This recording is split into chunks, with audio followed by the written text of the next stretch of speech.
Atos 3, de 1 a 10, diz assim a palavra de Deus: E Pedro e João subiam juntos ao templo à hora da oração, a nona, e era trazido um varão que desde o ventre de sua mãe era coxo, o qual todos os dias punham à porta do templo, chamada Formosa, para pedir esmola aos que entravam.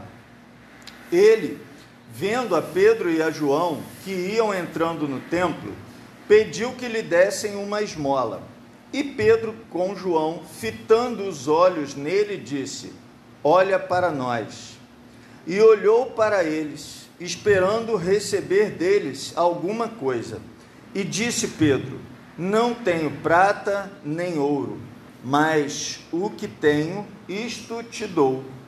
Em nome de Jesus Cristo, o Nazareno, levanta-te e anda. E tomando-o pela mão direita, o levantou, e logo os seus pés e artelhos se firmaram, e saltando ele, pôs-se em pé, e andou, e entrou com eles no templo, andando e saltando, e louvando a Deus. E todo o povo o viu andar e louvar a Deus, e conheciam-no, pois era ele o que se assentava a pedir esmola à porta formosa do templo, e ficaram cheios de pasmo e assombro pelo que lhe acontecera. Que o Senhor nosso Deus nos abençoe através da sua palavra lida aos nossos corações. Amados, nós estamos na série de mensagens Novo Normal, e nós estamos pensando no livro de Atos, estamos analisando o livro de Atos sob esta perspectiva, a perspectiva de que os discípulos viviam um novo normal. Eles tinham, o cristianismo começou com Cristo e seus 12 discípulos, o Cristo em pessoa, presente, encarnado, vivendo no meio dos discípulos, falando diretamente com eles, comendo com eles, sofrendo junto com eles e na presença deles. E agora o nosso Senhor Jesus Cristo vai para a glória celestial, senta-se à direita de Deus, e é então enviado o Espírito Santo, e a igreja vai seguir a sua marcha num novo normal. Este normal que, aliás, é o que nós vivemos. Aquilo que é normal para nós hoje, vivermos sem a presença encarnada do Cristo e sob a orientação e o poder do Espírito Santo, isso que é normal para nós hoje, era novidade para eles nesse tempo. E então, os relatos do livro de Atos vão se suceder e vão nos mostrar como é agora a vida da igreja, como é agora a vida do povo de Deus sem o Cristo encarnado. Antes, já havia acontecido curas. O Senhor Jesus, nos evangelhos, nós encontramos muitas curas realizadas pelo Senhor Jesus Cristo. O Senhor Jesus Cristo curou deficientes físicos, o Senhor Jesus Cristo curou deficientes visuais, o Senhor Jesus Cristo curou endemoniados, o Senhor Jesus Cristo fez diversos milagres no meio dos seus discípulos, entre o seu povo que caminhava com ele naquela época. Mas agora acontece um novo milagre. Esse aqui é o primeiro milagre narrado após a descida do Espírito Santo.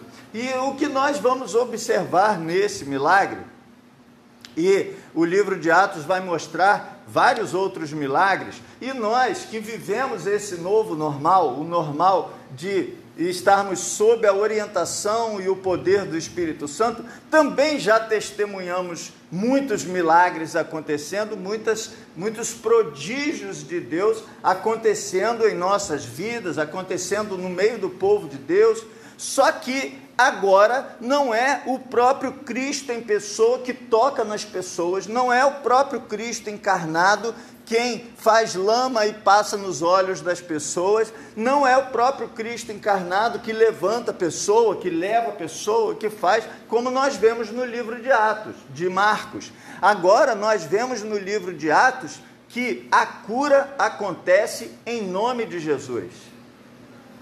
Agora, o poder está no nome de Jesus. É no nome de Jesus que esse milagre vai acontecer e que a obra do Evangelho é feita. O nosso Senhor Jesus Cristo tem um nome que é sobre todo nome, que é acima de todo nome.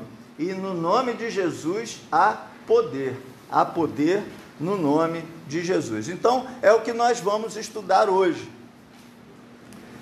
A mensagem de hoje, eu dei até um título para ela, que é assim: agora o poder está no nome de Jesus. Tudo que você fizer, toda oração que você fizer, toda bênção que você realizar, precisa ser feito no nome de Jesus. Toda pregação, todo ministério, toda obra de Deus que se realizar, tem que ser realizada no nome de Jesus. Essa é uma ação muito importante que nós fazemos, meio que, às vezes, sem prestar atenção no que estamos fazendo ou estamos falando. Por exemplo, nós nas nossas orações costumamos, antes do fim da oração, dizer o quê? Em nome de Jesus. Então, quando você ora pela saúde de alguém, você ora pelo nome de Jesus. Você crê que há poder na sua oração pela saúde de alguém? É possível que você não creia nisso. Então, eu não sei para que você está orando. A gente, às vezes, pede oração. Vai lá no grupo da igreja, ou mesmo aqui, na quarta-feira, a gente se reúne e pede oração uns aos outros. Ora, irmãos, vamos orar pela irmã que está com um problema de saúde. Vamos orar pelo nosso irmão que está desempregado. E aí a gente ora por essa pessoa. Você acredita que quando você ora, há poder nessa oração? A oração de um justo vale muito pelos seus efeitos. É muito importante oração na nossa vida, mas essa oração precisa ser feita no nome de Jesus. Então, quem cura, quem abençoa, quem realiza a obra, quem abre porta de emprego, quem prepara as coisas que precisam acontecer, quem dá andamento à obra da igreja, quem dá crescimento à obra da igreja, é o nome de Jesus. Não há poder nas pessoas, não há poder em mim nem em você, mas há poder no nome de Jesus. E aí vamos ao texto então, olha. Pedro e João subiam ao templo para a oração da hora nona. Eles tinham horário de oração. Por isso que eu estava falando tanto de oração, é porque o texto nos leva a isso. Olha, subiam ao templo para a oração da hora nona.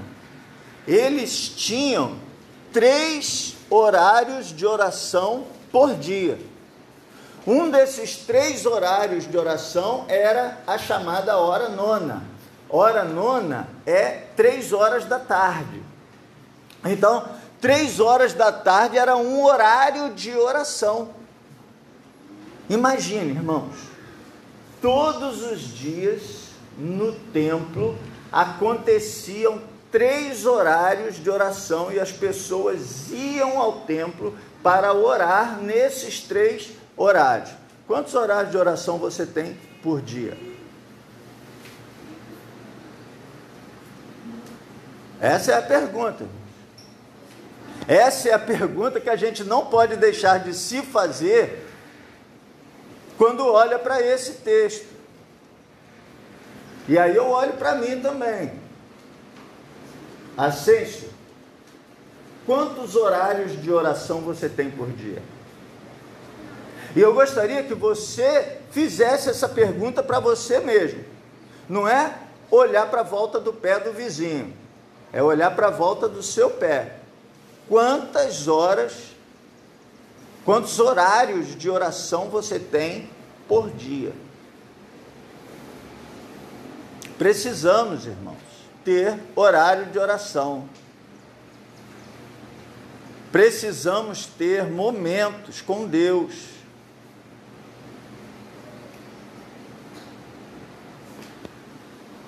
Sabe quantos horários de oração a igreja tem? Um horário de oração por semana, que é a quarta-feira. Agora ouça bem o que eu vou dizer. Esse é o horário menos concorrido de todas as atividades da igreja.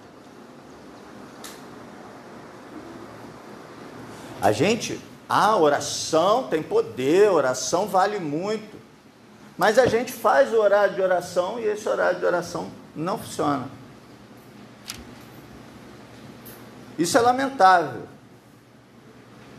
A gente olha para a igreja de Atos, do capítulo 2, do final do capítulo, eles tinham tudo em comum, o Senhor ia acrescentando, e a gente vai olhando aquela igreja e fala assim, poxa, eu quero ser dessa igreja, mas essa igreja orava 3 vezes ao dia, reunidos. Porque o texto lá de Atos 2 diz também, eles oravam unanimemente todos os dias. Complicado, necessário resgatar horário de oração. Pode ser que você diga assim, mas hoje eu acho que o nosso dia é mais corrido, a nossa vida mais corrida, a gente tem que, sair de casa e ir para outro lugar para trabalhar. Concordo, em parte. Mas você precisa separar tempo. Talvez você precise acordar mais cedo. Talvez você precise jantar mais tarde, para abrir um espaço na sua agenda para a oração. Seguindo, verso 2. Era levado um homem, coxo de nascença, o qual punham diariamente à porta do templo chamada Formosa para pedir esmola aos que entravam. Então, realiza a cena na sua cabeça. Pedro e João estão subindo para o templo, indo ao templo para orar. E quando eles estão chegando no templo, naquele horário de oração, quando eles estão chegando no templo, junto com eles está chegando uma outra pessoa. Essa pessoa não chega sozinha. Essa pessoa é carregada, é levada e é colocada ali. É interessante porque essa pessoa recebe ajuda até para pedir ajuda.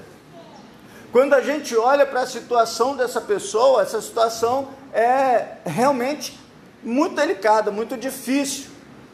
Situação lamentável.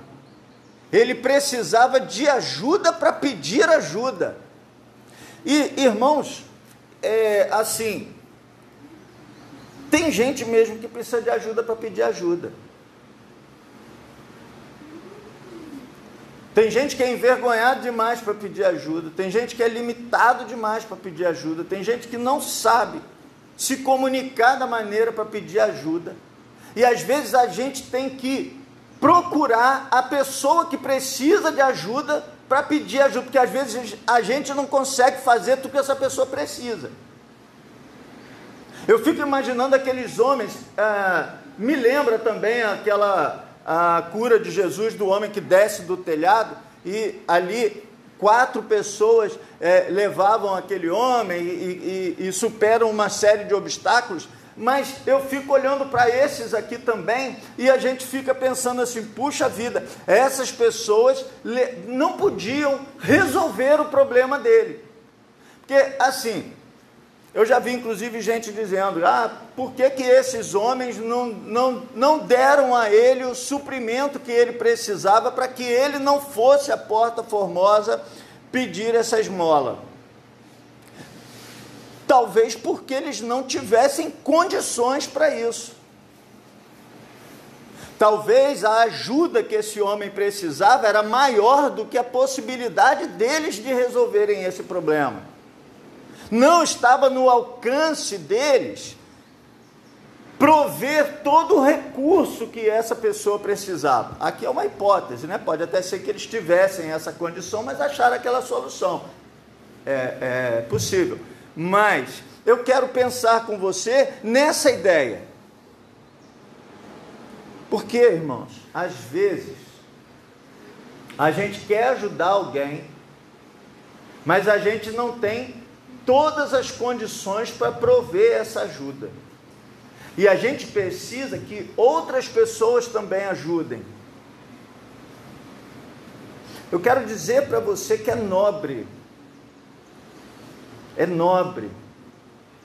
procurar ajuda para alguém. Esses homens, a meu ver, prestavam um serviço nobre em levar essa pessoa à porta do templo, para que ela pudesse ali ter os recursos necessários para a sua sobrevivência, uma vez que ele mesmo não podia fazer isso, estava incapacitado de trabalhar. Procure ajudar as pessoas. Você não ajuda as pessoas só quando você pode dar tudo que ela precisa. Você ajuda as pessoas fazendo, às vezes, uma ponte. Você ajuda as pessoas, muitas vezes, levando essa condição, essa necessidade para que outras pessoas possam também ajudar. Amados do Senhor, a igreja deve ser uma rede de ajuda. Esse não é o papel fundamental da igreja. Esse não é o papel principal da igreja. Mas, sem dúvida alguma, a Bíblia nos ensina a ajudarmos uns aos outros. É claro que às vezes não temos condições de ajudar todo mundo que precisa, mas nós devemos ajudar primeiro os domésticos da fé, e se houver ainda possibilidade de ajudar a outros que precisem. E talvez a ajuda que você pode dar é levar essa pessoa a ser ajudada por outros. E então, eles punham esse homem diariamente à porta do templo. Isso não foi uma vez que eles fizeram. O texto vai esclarecendo para a gente um monte de detalhes, que eles faziam isso diariamente, todos os dias. Amado, às vezes a gente ajuda a pessoa, mas a gente cansa de ajudar. Imagine o grau de comprometimento, o grau de dar continuidade a essa ajuda. Fazer isso todos os dias, fazer isso por anos, fazer isso enquanto for necessário. É preciso ajudar as pessoas enquanto for necessário ser ajudado. Não é assim, ajudei uma vez, ok, já resolvi. Não, é até enquanto for necessário. Não importa quanto tempo leve. É preciso essa resignação.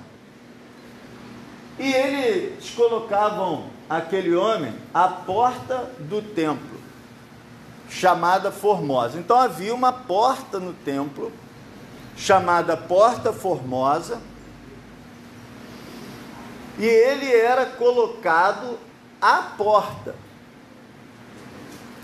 Isso quer dizer, depois, no verso 8, nós vamos ver que esse homem, vai entrar no templo.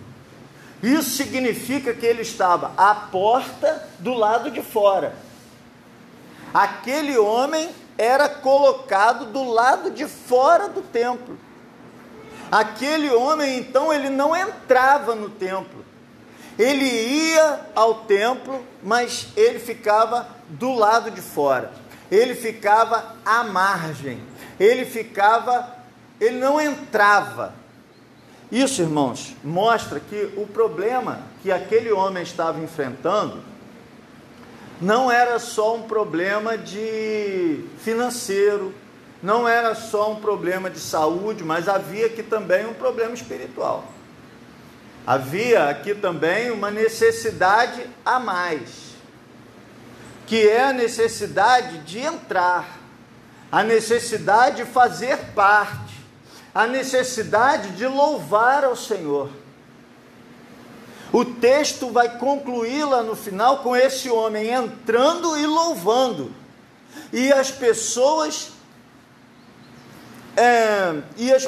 se maravilhando quando o veem dentro do templo e louvando.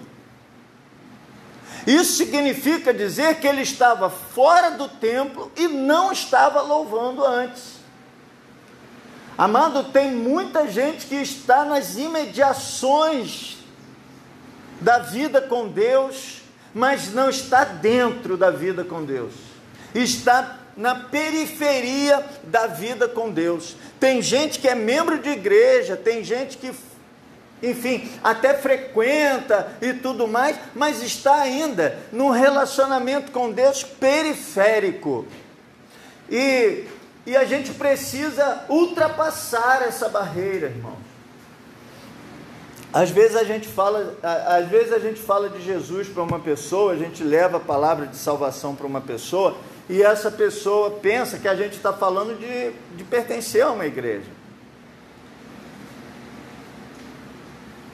Ontem mesmo eu estava evangelizando uma pessoa, e quando eu comecei a falar, você precisa resolver o seu problema com Deus, você precisa se colocar na presença de Deus, aí ele virou para mim e falou assim: não, mas de vez em quando eu vou na igreja, de vez em quando eu assisto culto na igreja. Aí eu disse para ele: mas eu não estou falando de você ir na igreja, eu não estou falando de você assistir culto na igreja, nem estou falando de você ser membro de igreja. Sabe por quê? Porque isso, apesar de serem coisas importantes, mas é muito pouco. Eu estou falando de ser transformado por Deus, de deixar de ser espectador das coisas de Deus e passar a ser adorador de Deus. Porque o Senhor não procura pessoas para frequentar a igreja. Porque o Senhor não procura pessoas para ficar perto da igreja.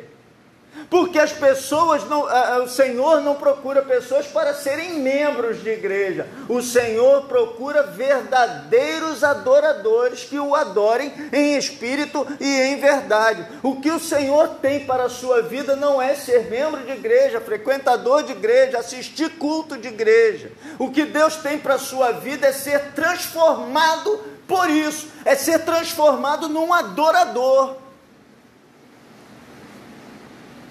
E era o que precisava acontecer na vida daquele homem. Estava relacionado com o culto, mas ele estava do lado de fora ainda. Simbólico isso. Verso 3. Vendo ele a Pedro e João que iam entrar no templo, implorava que lhe dessem uma esmola. O texto fala essa palavra esmola algumas vezes, é uma palavra assim forte, né? Mas é importante para a gente pensar, porque a religião judaica, ela valorizava dar esmolas. Isso era uma prática,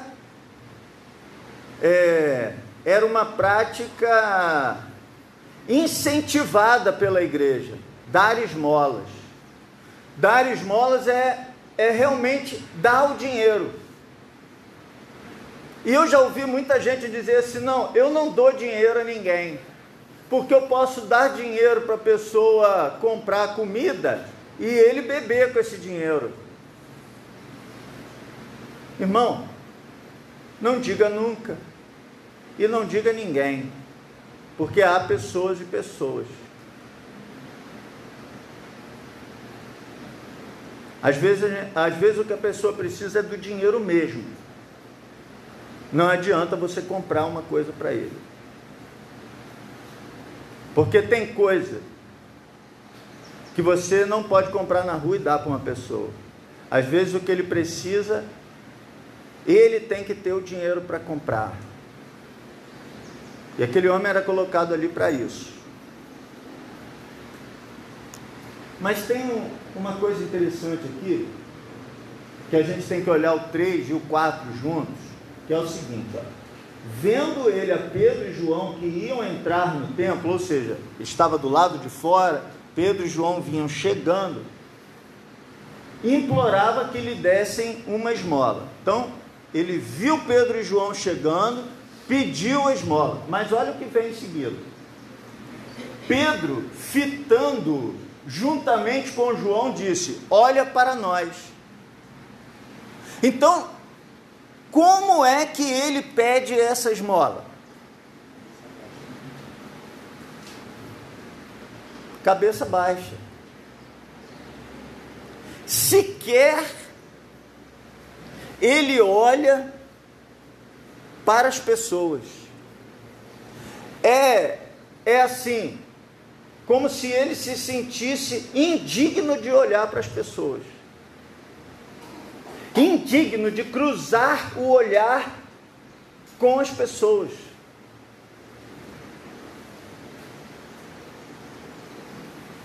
E entenda o grau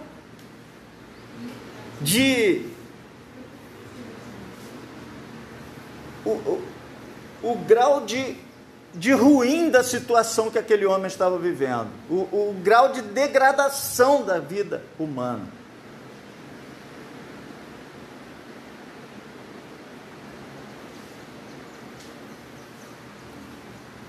Mas aqui a situação dele começa a mudar, porque se antes ele só baixava a cabeça e pedia sem olhar, agora alguém para ele, diante dele, e diz: olha para nós. Porque da mesma forma que ele pedia sem olhar, as pessoas também davam sem olhar. Hoje em dia se usa a expressão invisível social. É aquela pessoa que não é vista. Então as pessoas passavam ali, ele, imagina a cena, né? As pessoas entrando para orar, e ele dizia: uma esmolinha, por favor, e a pessoa pegava e jogava o dinheiro e entrava. Não era uma pessoa, era um esmolador. Não era visto, não era notado. Mas agora alguém olha para ele, vê que ele não está olhando, porque Pedro pede para ele olhar, para pedir para ele olhar, primeiro olhou para ele, para ver que ele não estava olhando, e diz: olha para nós. Amado, que lição de Deus para nossas vidas, olhar para as pessoas e dar importância ao olhar das pessoas. É do nosso tempo. Ninguém tem nada com a minha vida. Tem sim.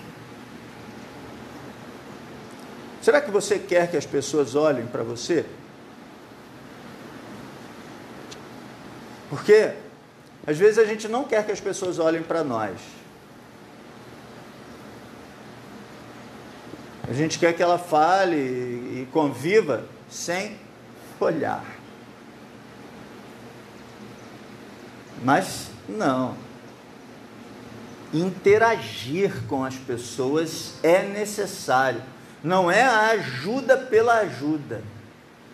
Não é o fazer por fazer. É fazer porque essa pessoa é importante. Então ele diz, olha para nós. O texto diz, fitando os olhos, olha, fitando, disse, olha para nós. Verso 5. Ele os olhava atentamente, esperando receber alguma coisa. Então, quando ele ouve aquela, olha para nós, ele então olha, mas ele olha com que expectativa? Ele olha com a expectativa de que ele vai receber uma coisa boa. Porque se todo mundo passava por ali, dava dinheiro, mas não pedia para ele olhar, quando essa pessoa para diante dele e pede para olhar, ele pensou, poxa, esse vai me dar um valor mais alto. Ele quer, inclusive, que eu saiba quem é que está fazendo isso. Então ele olha atentamente, esperando receber alguma coisa. Esperando receber o quê, irmãos? Esperando receber uma esmola boa. Tem muita gente, no contexto da igreja, esperando receber uma esmola boa. É ou não é? A gente vê aí esses testemunhos de que Deus me deu casa boa, que Deus me deu carro novo, que Deus me deu, e eu estou feliz com Deus porque Ele fez isso, fez aquilo, me deu isso, me deu aquilo. Ok, Deus dá essas coisas, é verdade, mercê da sua graça. Mas não é isso que a gente deve estar no contexto da casa de Deus esperando dele. Isso não é o melhor.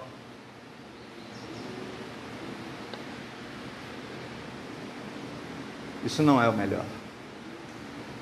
Eu queria que esse homem olhasse atentamente, esperando ouvir uma palavra de salvação.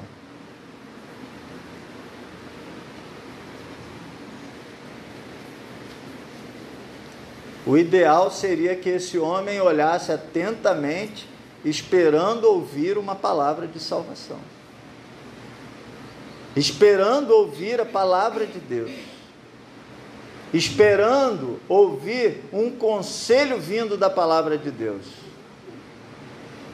Esperando ouvir alguma coisa, alguma orientação vinda da parte de Deus. Mas o que ele espera ainda é bem material.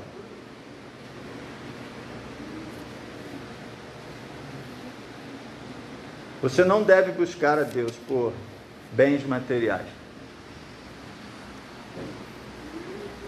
Essa busca te deixa do lado de fora. Essa busca te mantém com a vida destruída, mas com recursos. Quanta gente com a vida destruída, cheio de recursos. Quanta gente com a vida abençoada e apenas o recurso necessário. Aquele homem precisava da bênção, ele ainda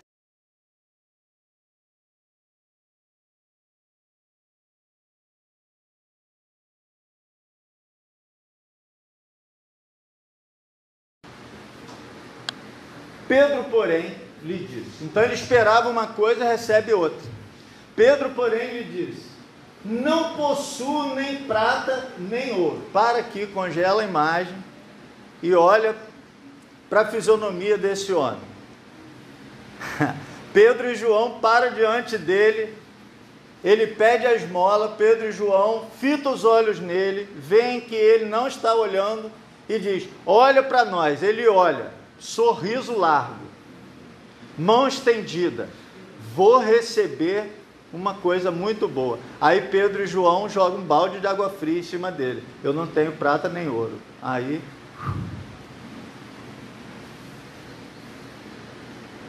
entende, irmão, que não é isso que é para a gente esperar da parte de Deus.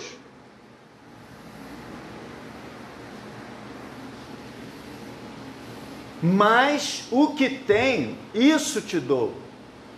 Em nome de Jesus Cristo, o Nazareno, anda. O que eu tenho, eu te dou. Em nome de Jesus, anda. O que ele deu? Ele diz: eu não tenho prata nem ouro, eu estou sem dinheiro. Mas o que tenho, eu te dou. O que ele deu?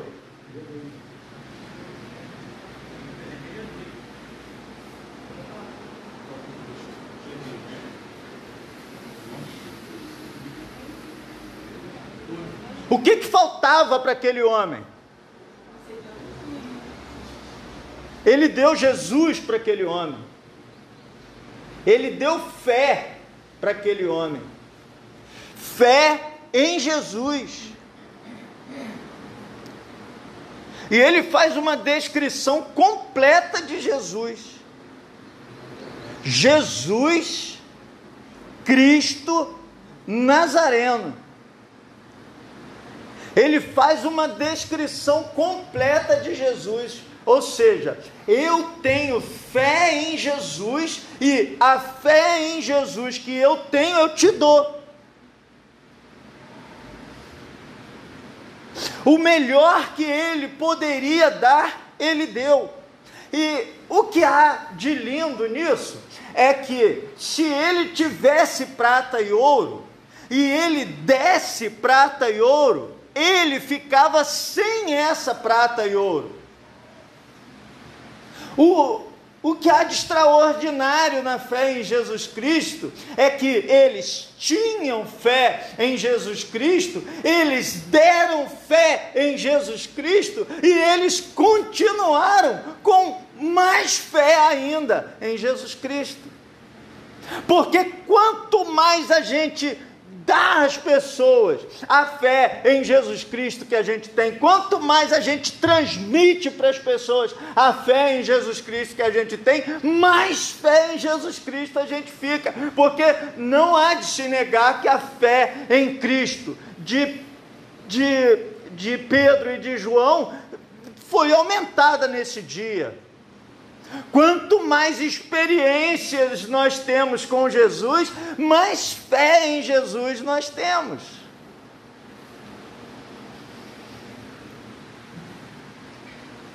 Pode, verso 7. Tomando-o pela mão direita, o levantou. Imediatamente os seus pés e tornozelos se firmaram. Então, temos fé. Olha, quando alguém dava uma esmola, não tocava naquele homem. Eu imagino que ele era colocado ali em cima de uma capa, que era uma espécie de digamos assim, de coberta de couro. E então colocavam ele ali numa capa, ele ficava ali pedindo, a mão estendida, mas as pessoas não davam na mão, as pessoas jogavam ali na capa. E depois ele recolhia. Mas Pedro toca, levanta, ajuda. Lembra aqueles homens que o colocavam ali? Aqueles homens o colocavam ali, e no final do dia, ou no final da hora de oração, tinha que ir ali buscar ele de novo, e depois levá-lo ali de novo. Pedro toca com fé Porque, irmãos, tem muita gente que ajuda, mas não é por fé. Tem muita ONG, tem muita associação que ajuda muito, mas não é por fé. Não é por fé em Jesus Cristo. Não confunda a igreja com ONG. O objetivo da ONG é ajudar. Bom, deveria ser. É bom que seja. O objetivo da igreja não é ajudar. O objetivo da igreja é transformar.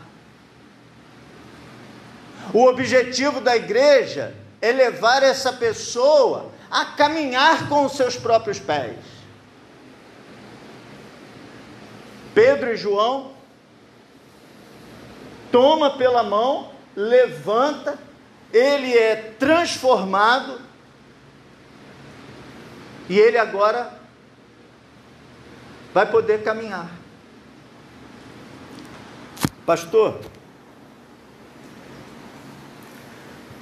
o senhor gostaria que eu ficasse perguntando para o senhor tudo se eu posso ou não posso? Imagina, irmãos, o meu telefone tocando 24 horas por dia, com todo mundo perguntando se pode ou não pode fazer isso ou fazer aquilo. Meu objetivo aqui não é esse. Meu objetivo aqui não é botar cabresto nas pessoas e dizer a cada um o que fazer e o que não fazer. Meu objetivo não é esse.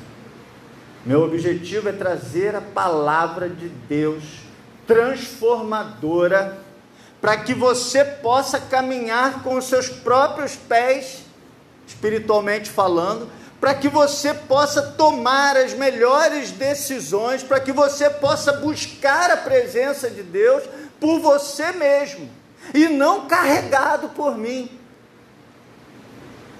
Eu não tenho que fazer você vir aqui.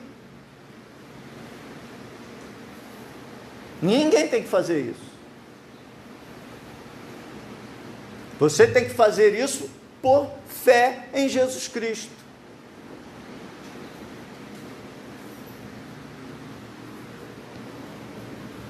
Verso 8. Já falamos dele, né? Deu um salto, se pôs em pé, passou a andar e entrou com eles no templo, saltando e louvando a Deus. Então agora esse homem não precisa mais que ninguém leve ele na porta do templo, não precisa mais que ninguém o busque na porta do templo, não precisa mais que ninguém lhe dê esmola na porta do templo, não precisa mais ficar de cabeça baixa enquanto fala com as pessoas na porta do templo. Agora ele entra e salta e louva a Deus. Ele ganha não só movimento, ele ganha voz, ele ganha expressão.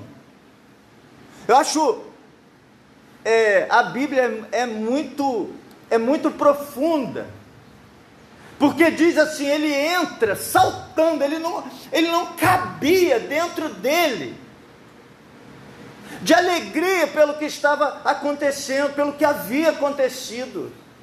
Ele deposita em Deus toda a bênção que ele recebeu.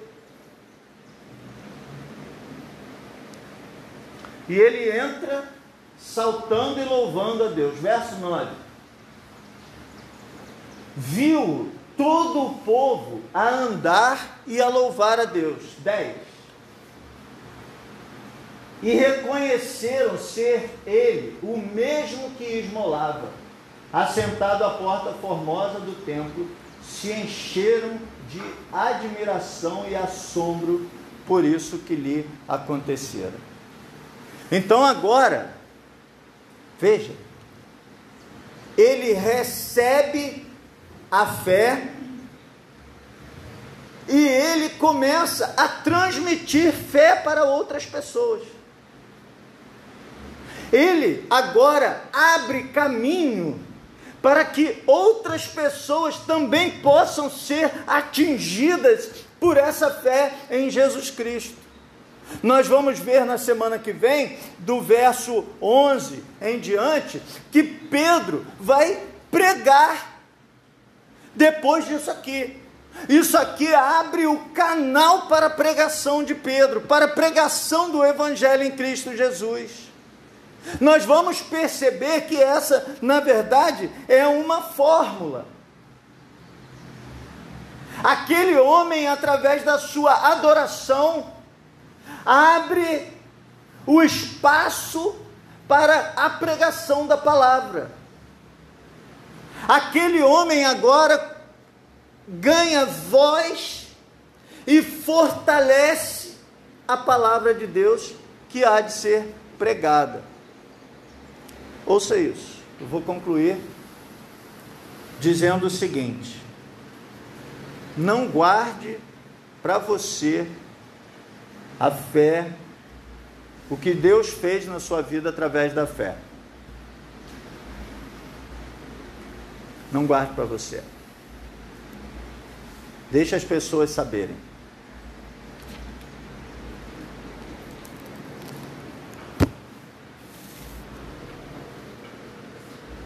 Ninguém deve procurar a Deus